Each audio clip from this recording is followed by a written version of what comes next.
परम वंदनीय, अर्चनीय, तपोनिष्ठ, ब्रह्मवेता, विद्यालंकार, वेदांताचार्य, नाना स्थानाधीश, श्री गीता भाष्यकार, हम सब के करंधार श्री श्री 108 श्री गुरु महाराज जी के पावन, पवित्र, निर्मल एवं सुंदर चरण कमलों में हम सभी का कोटि कोटि नमन।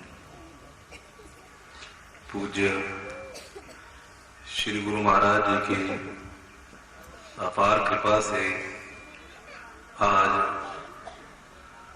आपके इस बीकापुर गांव में श्रीमती कांता देवी जी ने पूर्णमासी का उद्यापन किया और उसके उपलक्ष्य में हम सब यहाँ हरि चर्चा के लिए, हरि भजन के लिए एकत्रित हुए हैं।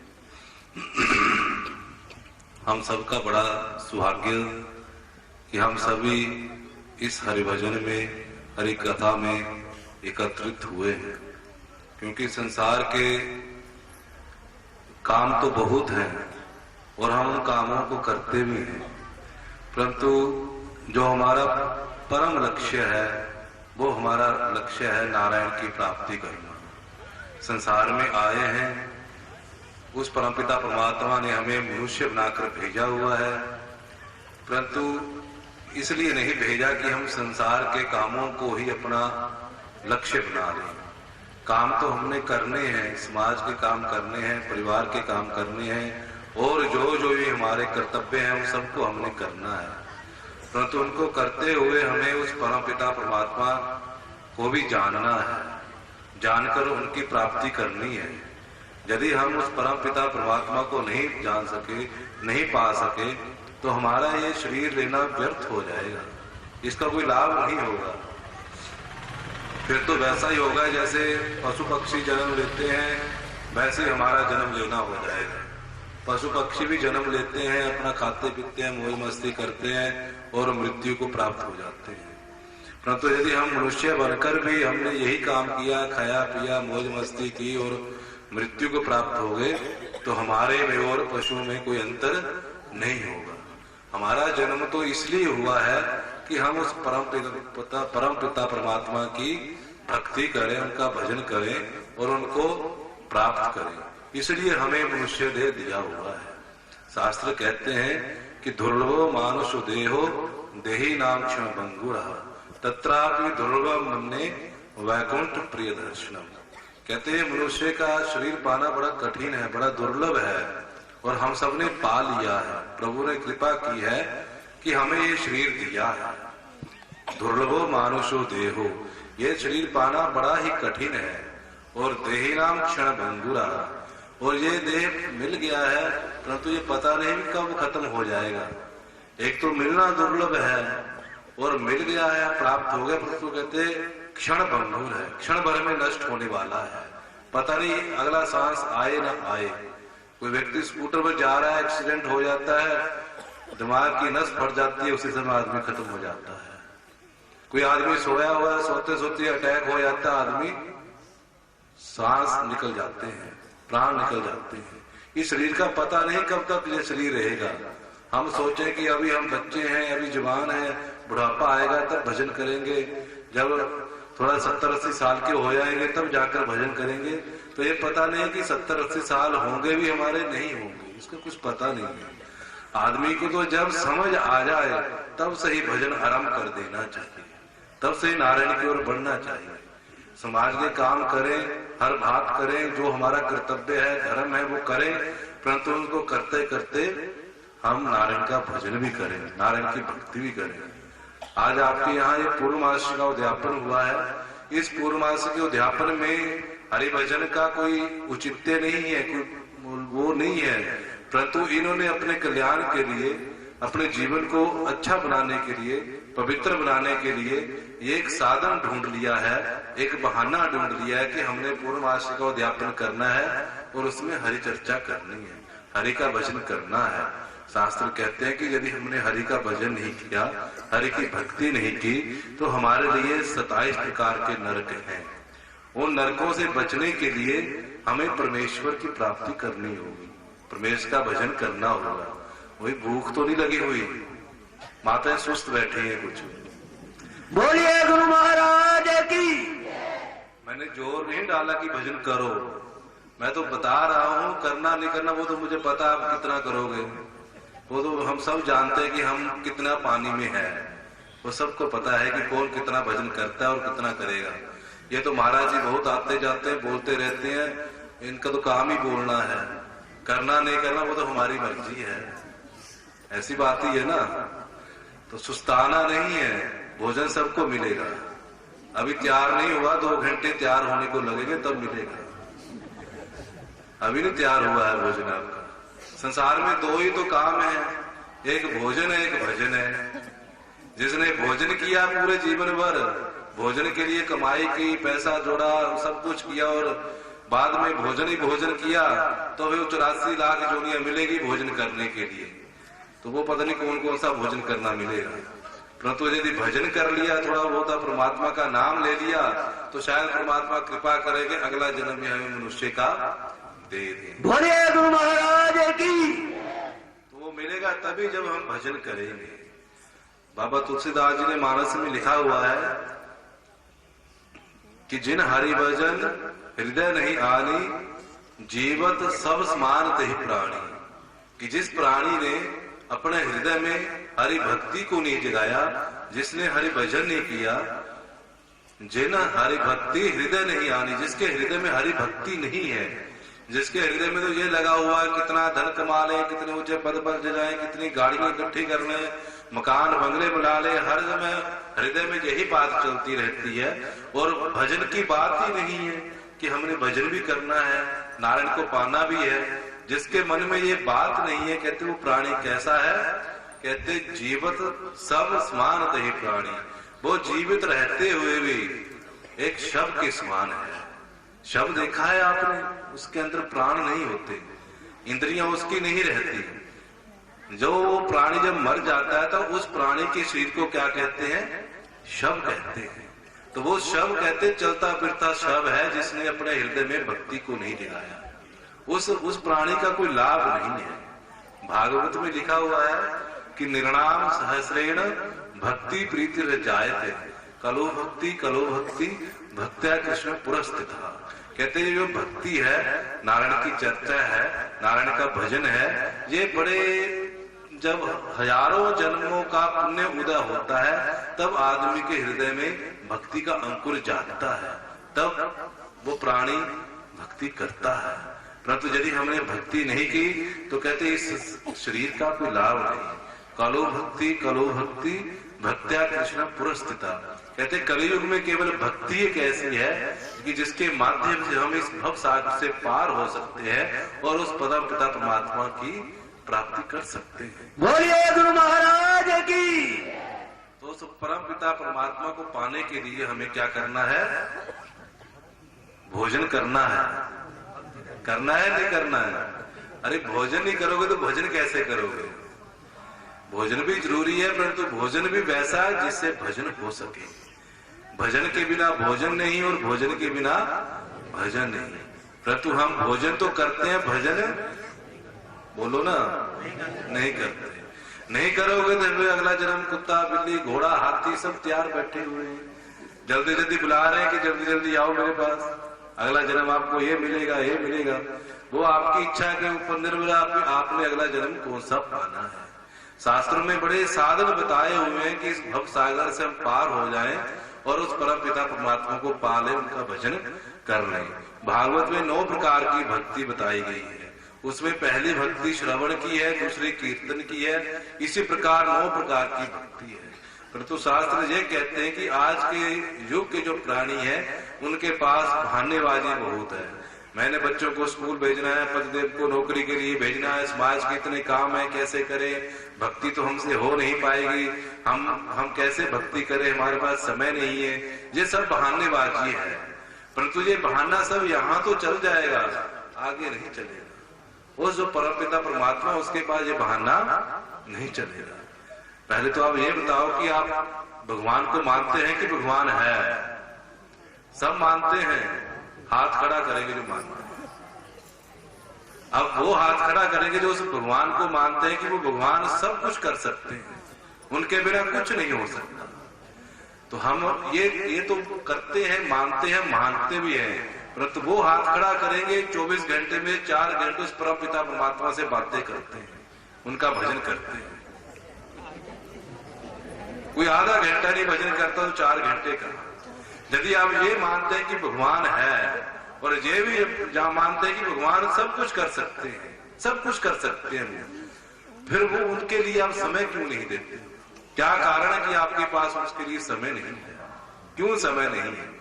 यदि आपको पता है कि यदि हमने भजन नहीं किया तो हमें अगला जन्म कुत्ता या बिल्ली का मिलेगा, तो ये बात हमारे मन में पक्की है, फिर भी हमें ऐसा सोचकर भजन क्यों नहीं करते? क्योंकि हमें इस संसार के मोह ने फंसा रखा है।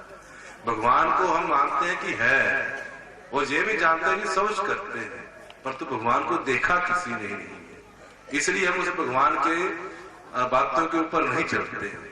हमें ये पता है कि हमें ये संसार छोड़कर एक दिन जाना है, संसार की हर चीज छोड़नी है, परंतु संसार की बचने के लिए एक ही रास्ता है कि हमें उस परमपिता परमात्मा का भजन करना हो। भजन बिना हमारा गुजारा नहीं होगा। यदि हमारा भोजन के बिना गुजारा नहीं हो सकता तो मान लो कि भजन के बिना भी हमारा गुजारा नहीं हो सकता। हमें भजन करना ही है, चाहे 1 घंटा करो, 2 घंटा करो, चाहे 3 घंटा, चाहे आधा घंटा, घर में हरि चर्चा होनी चाहिए, हरि का स्मरण चलता रहना चाहिए। यदि हम भजन नहीं करेंगे तो हमारा कल्याण नहीं होगा। ये बातें सबके लिए, कोई बच्चा है, बूढ़ा है, स्त्री है, पुरुष है, कोई भी है, सबने अपना अपना भजन करना है और अपने अपने भजन के अनुसार अपना अपना शरीर पाना है, अपनी अपनी अलग अलग जोनी में हर किसने जाना है। यहाँ तो हम इकट्ठे हुए समाज के, घर के, अपने कर्तव्य निभाने के लिए। कोई किसी का माता बना है, कोई पिता बना है, कोई पुत्र बना है, कुछ बना है, परंतु जब संसार छोड़कर जाएंगे तो कोई किसी का कुछ नहीं होगा, ना पिता होगा, ना पुत्र होगा, ना माता होगा, ना कोई नहीं होगा, मित्र भी नहीं होगा। वहां अकेले ही हमें जाना और अपने किए हुए कर्मों का अकेले हम फल भोगना है। तो हमें उस परमपिता परमात्मा का भजन करना है और भजन ऐसे करना है जैसे गीता में लिखा हुआ है कि अनन्य चेता सततम यो माम स्मृति नित्य सह तस्यहम सुलभः पार्थ नित्य युक्तस्य योगिनः। कि हे अर्जुन, यदि मेरा भजन करना है तो हम ये मानते हैं कि भगवान है। आप सबने हाथ खड़ा किया कि भगवान है, परंतु भगवान को जानना, जानकर उनके अनुसार चलना और अपने जितने भी दिन के काम है उन कामों को भगवान के अर्पित कर देना, भगवान के भरोसे छोड़ देना, ऐसा विश्वास बनाना हमारा कठिन होता है कि हम ये काम भगवान को कहें और भगवान को काम करते हैं, ऐसा विश्वास हमारा नहीं बन सकता। इस श्लोक में ये बात लिखी है कि यदि अनन्य चेता सत्यम, कि हे अर्जुन, जो मेरा भक्त अनन्य चित्त होकर, अन्य का चित्त का अर्थ होता है कि जब हम घर में बैठे भजन करने बैठे, माला फेरे हाथ में और हमारी आंखें बंद हो, परंतु हमारे मन में केवल नारायण की मूर्ति हो और कोई नहीं हो, वहां पतिदेव नहीं होने चाहिए, बच्चे नहीं होने चाहिए, संसार के काम नहीं होने चाहिए। अनन्य का अर्थ केवल उस परम पिता परमात्मा की मूर्ति हमारे हृदय में बैठी हो। इस प्रकार अनन्य चेता, अनन्य चित्त होकर नारायण कहते जो मेरा भजन करता है, और जो भजन ऐसा कि नित्य करता है, यानी कि आज कर दिया फिर कल को छोड़ दिया, फिर परसों करेंगे, फिर करेंगे, एक दिन छोड़कर कर दिया, ये नहीं। जब से भजन करना शुरू किया है तब से लेकर जब तक हमारा अंतिम सांस हो तब तक वो भजन निरंतर चलना चाहिए, निरंतर।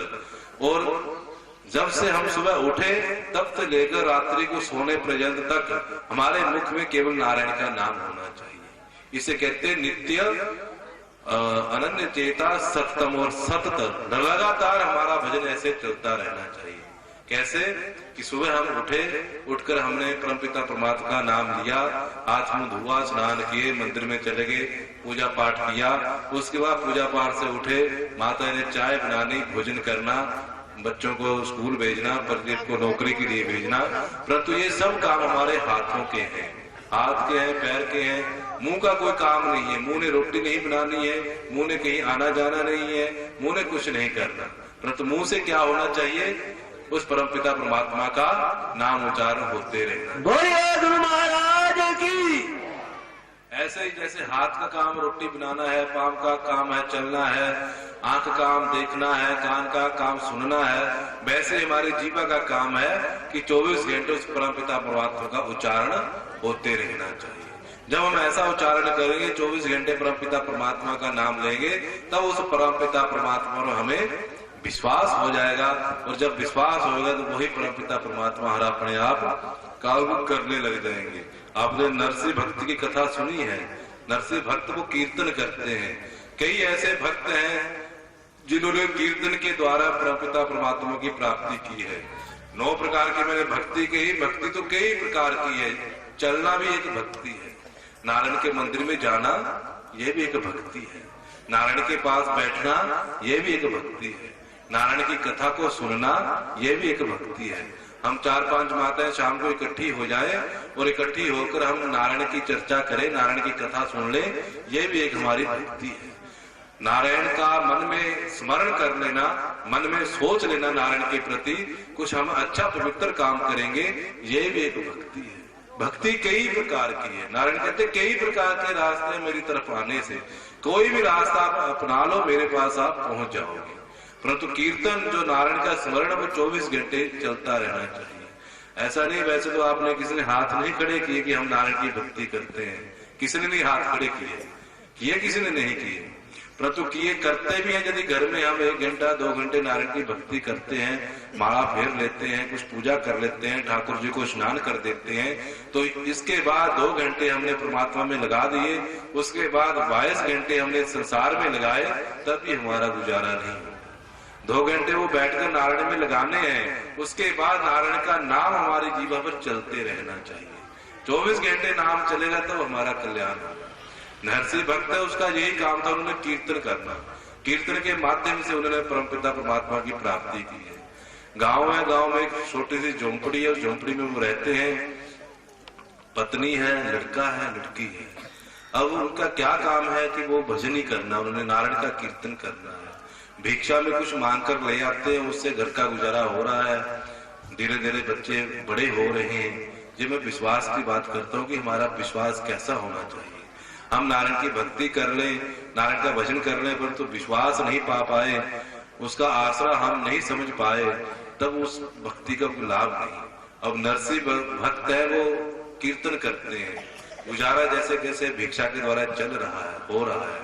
परंतु अब बच्चे बड़े हो रहे हैं, बच्चों की शादी करनी है, तो पत्नी कहती है कि आप तो कीर्तन करते रहते हो, आपके कीर्तन के बिना आपका गुजारा नहीं होता, परंतु यहाँ तो बच्चे बड़े हो रहे हैं, उनकी शादी करनी, कैसे उनकी शादी होगी, उनका विवाह करना है।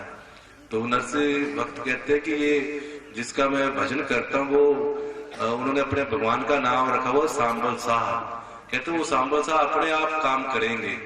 जिन्होंने बच्चों को जन्म दिया है, जिन्होंने हमें बच्चे दिए हैं, बच्चों की शादी भी वही करेंगे। हमारा काम कीर्तन करना है और हमारा कोई काम नहीं। बस वो कीर्तन में जुड़ जाते हैं, कीर्तन लग जाते हैं।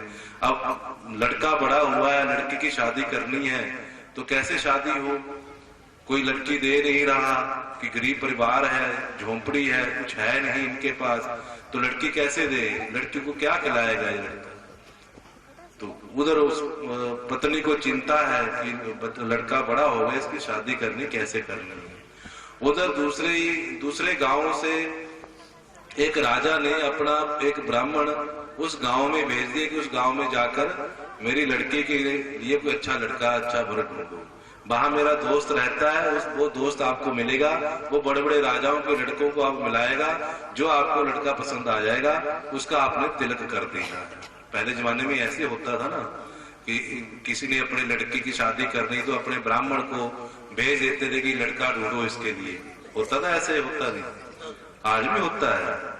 आज तो लड़कियां पहले ही ढूंढ लेती हैं, ब्राह्मण का काम लड़कियां खुद ही कर लेती हैं, जरूरत ही नहीं होती। माता पिता का काम भी कर लेती हैं। बहुत ऊपर पढ़ाई करने के लिए जाते हैं और माला पहनकर आगे आ जाते हैं, माता पिता ये आशीर्वाद दे दो, हम तो शादी कर रहे हैं। ऐसा ही होता है। कई कई तो विदेश में मैंने सुना, विदेश में चले जाते हैं, वहां शादी कर लेते हैं, माता पिता को पता भी नहीं होता, वहां तो 4-5 बच्चे भी हो जाते हैं और माता पिता यहाँ लड़की ढूंढ रहे हैं लड़के के लिए कि लड़का आएगा तो उसकी शादी करेंगे। होता है ना ऐसा, परंतु पहले जमाने में ऐसा नहीं होता था। तो उस दूसरे गांव के राजा ने अपना ब्राह्मण भेज दिया नरसिंह भक्त के गांव में कि वहां जाकर ढूंढ कर आओ, कोई अच्छा लड़का हो, उसका तिलक कर आओ, और वहां मेरा मित्र वो आपको मिल जाएगा और वो सारे लड़कों को आपको दिखाएगा, जो पसंद आएगा उसका तिलक आपने कर देना। अब ब्राह्मण आ गए नरसिंह भक्त के गांव में, लड़का ढूंढने लगा, राजा के मित्र से मिल लिया, मित्र ने बड़े बड़े राजाओं के बड़े बड़े सेठों के लड़के दिखाए। अब ब्राह्मण को पसंद ना आए, सब लड़के किसी में कोई है, किसी में कोई बुराई, कोई कैसा कोई कैसा। अंतिम में वो जो दोस्त था उसको गुस्सा आ गया कि मैंने ब्राह्मण को इतने लड़के दिखाए, इसको कोई लड़का ही नहीं पसंद आ रहा। तो वो जानबूझकर उसको नरसिंह भक्त के पास ले गए उसकी झोपड़ी में कि यहाँ इसका लड़का है, मदन इसका नाम है, देखो इसको पसंद। अब वो जो लड़का था वो ब्राह्मण को पसंद आ गया, नरसिंह भक्त बोलिए बंके बिहारी लाल की। पसंद आ गया तो उसका तिलक कर दिया, तिलक कर वापिस अपने गांव में आ गया। गांव में आकर राजा से मिला और राजा को कह दिया कि मैंने लड़का पसंद कर दिया, लड़के को मैंने तिलक कर दिया, शादी की तारीख फिक्स कर दी, इस दिन बारात आएगी। उधर जो दोस्त था जिसने वो लड़का दिखाया था उसने राजा को पत्र भेज दिया कि मैंने ब्राह्मण को आपके द्वारा जो भेजा हुआ ब्राह्मण है उसको बहुत बड़े बड़े घरों के लड़के दिखाए, इसको कोई पसंद नहीं आया। अंतिम में अपनी मर्जी से इस नरसिंह भक्त के लड़के का तिलक कर गया हुआ है, इसमें मेरी कोई हाँ नहीं है, इसने अपनी मर्जी से किया है। और जो नरसिंह भक्त है अत्यंत गरीब है, घर में एक झोंपड़ी जैसी है और कुछ खाने पीने की व्यवस्था भी नहीं है, तो आप अपने आप देख लो कि आपने क्या करना है। ये पत्र उस मित्र ने उसके पास राजा के पास भेज दिया। अब राजा ने पत्र पढ़ा, पत्र पढ़कर राजा चिंतित हो गया कि ये नरसिंह भक्त झोंपड़ी और खाने पीने के कुछ नहीं, मैं अपनी लड़की कैसे उसको दूंगा, कैसे विवाह करूंगा लड़की का। सोचने लगा क्या किया जाए। अब सोचा तो उसने ये सोचा कि एक पत्र लिख दिया राजा ने नरसिंह भक्त को। उस पत्र में ये लिख दिया कि हम इस गांव के राजा हैं, तो आप हमारे घर बारात लेकर आओगे, लड़की की शादी करोगे, तो बारात में हजारों घोड़े, हजारों हाथी और इतने इतने लोग होने चाहिए ताकि गांव वालों को पता लगे कि राजा की लड़की की शादी है। वे इसलिए लिखा कि इतना बंदोबस्त वो कर नहीं पाएगा, वो तो गरीब है, इतना कुछ हो नहीं पाएगा, और वो अपने आप ही मना कर देगा कि हमें शादी करनी ही नहीं। इस बात को लेकर राजा ने वो पत्र लिख दिया नरसिंह भक्त। अब नरसिंह भक्त के पास पत्र पहुंचा, उसने पढ़ा, पत्र लिखा कि इतना इतना कुछ लिखा हुआ है, कैसे होगा। गांव वालों को सबको पत्र दिखाया कि ये पत्र है, राजा का आया हुआ है, तो बारात में चढ़ना है, अपना अपना सामान ले जाना है, अपने अपने घोड़े ले जाने हैं। अब गांव वाले सब मजाक उड़ाए नरसिंह भक्त का, कोई बारात को चलने को लिए तैयार नहीं हुआ। विवाह का समय आ गया। नरसिंह भक्त ने सबको कहा कि राजा का आदेश है कि इतने लोग बारात में आए, इतने घोड़े, इतने हाथी आए, ये आए, परंतु कोई चलने को तैयार नहीं हुआ। अंत में नरसिंह भक्त अकेले और उसका लड़का। नरसिंह भक्त जी एक टूटी फूटी उनके पास बैलगाड़ी है, बैलगाड़ी में बैठे और अपने लड़कियों को सेहरा लगाया, उसको पीछे बिठा दिया, अपने आप गाड़ी चलाने लगे। बारात में कितने लोग हैं? एक लाड़ा है, एक उसका पिता है, बस दोनों जा रहे हैं। ये रास्ते में वो जो बैलगाड़ी टूटी फूटी थी, रास्ते में उसका जो चक्का था वो भी टूट गया। अब क्या किया जाए? नरसिंह भक्त जी उठे, उठकर बैठकर भजन करने लगे, पड़े कीर्तन करने लगे। अब वो तो लाड़ा है, लाड़ा थोड़ा नहीं चक्का लगाएगा, वो तो सज धज कर बैठा हुआ, सेहरा पहना हुआ है, वो बैठा हुआ है। अब क्या करे, बारात ले जानी है, कैसे हो? तो कहते हैं कि पिताजी आप तो भजन करने लग पड़े, अब ये चक्का कौन जोड़ेगा, कौन क्या करेगा? कहते अब जिसका हम भजन कर रहे हैं ना, वही सब कुछ करेगा। अब हमें कुछ नहीं करना, हमने भजन करना है, तुम भी भजन करो, हम भी भजन करो। इतना विश्वास उसका कि आंखें बंद कर भजन कर रहा है, और जब आंखें खोलता तो सामने उसके सांभर साथ खड़े होते हैं एक बच्चे के रूप में। बोलिए बंके बिहारी लाल की। और देखते हैं कि उस बच्चे ने वो चक्का जो बैलगाड़ी का टूटा हुआ था उठाया, चक्के को लगाया, जोड़ दिया और कह दिया कि नरसिंह जी आप पीछे बैठो, आप चिंता मत करो, मैं अपने आप ही आपको लड़की के घर पहुंचा दूंगा। और चाबू को पकड़ लिया, रस्सियां पकड़ ली घोड़े की और इतनी तेजी से रथ चलाया कि 10-15 मिनट में लड़की के घर पहुंचा दिया। अभी लड़की के घर से थोड़ी पीछे ही था तो वहां रथ खड़ा कर दिया और उसने कहा कि अब आप जाओ, मेरा काम यहाँ तक था, मैंने आपको यहाँ पहुंचा दिया, अब आगे आपका काम है। परंतु अब आगे जाए कैसे? अब उसने तो राजा ने जो लिखा हुआ कि इतने घोड़े, इतने हाथी, इतने आदमी होने चाहिए बारात में, तो बारात तो जा रही, दोनों पिता है और लड़का है। जब आगे थोड़ी दूर जाते हैं तो क्या देखते हैं कि आगे जाकर हजारों लोग खड़े हैं, हजारों हाथी और हजारों घोड़े और जो जो बारात का सामान था सब खड़ा है और उसमें उसके बीच में उसके सांबल सा पीढ़ी पगड़ी बांध कर खड़े हुए बैठे हैं, इंतजार कर रहे हैं कि कब लाड़ा आता है तो मैं जाऊं। तो वो लड़का पूछता है पिता ये किसकी बारात है? कहते ये तेरी ही बारात है। और कहते मैं तो तेरे संसार का पिता हूँ, नकली पिता हूँ, ये तेरे असली पिता जो परम पिता परमात्मा तेरी बारात लेकर आए हुए और तेरा इंतजार कर रहे हैं। बोलिए बंके बिहारी लाल की। तो भजन करते हुए, कीर्तन करते हुए जब हमारा ऐसा विश्वास बन जाता है कि परम पिता परमात्मा ही सब कुछ करेंगे, उनके हाथ में ही सब कुछ है, तब हमें अपने बच्चों की, अपने परिवार की, अपनी नौकरी की चिंता नहीं रहती। वो करने वाले अपने आप सब कुछ कर देते हैं। परंतु होता क्या है कि हमारा विश्वास हमारे माता पिता पर, बच्चों पर, हमारे मित्रों पर, सगे संबंधियों पर हमारा विश्वास रहता है, हम अपने परम पिता परमात्मा पर विश्वास नहीं रहते। और ये जो संसार के लोग हैं ये सब धोखेधाड़ी है। आज किसने धोखा दे दिया, कल किसने दे दिया, परसों किसने दे दिया, इसी धोखे में हमारा जीवन व्यतीत हो जाता है। तो हम उस परमपिता परमात्मा का भजन करना है, भक्ति करनी है और उनके ऊपर पूर्ण विश्वास करना है। श्रद्धा के साथ, पूर्ण निष्ठा के साथ हम भजन करें, विश्वास करें, तब जाकर हमारा कहीं इस संसार सागर से कल्याण होगा। आज आपके यहाँ कांता देवी जी ने आप सबके लिए, उनके सुपुत्रों ने बड़ी निष्ठा के साथ, बड़ी भक्ति के साथ नारायण जी का पूजन किया, उनका जप किया, हवन किया और जो जो भी परमात्मा के प्रति हमारे धर्म के काम है वो इन्होंने किए और पूर्णमासी का उद्यापन किया। और ये बड़ा शुभ और बड़ा पवित्र काम इन्होंने अपने जीवन में किया है। ऐसे काम हमें करते रहना चाहिए और नारायण का भजन हमें कभी नहीं छोड़ना, वो हमें करना ही है। हम आए ही भजन के लिए हैं और हमारा कोई काम नहीं है।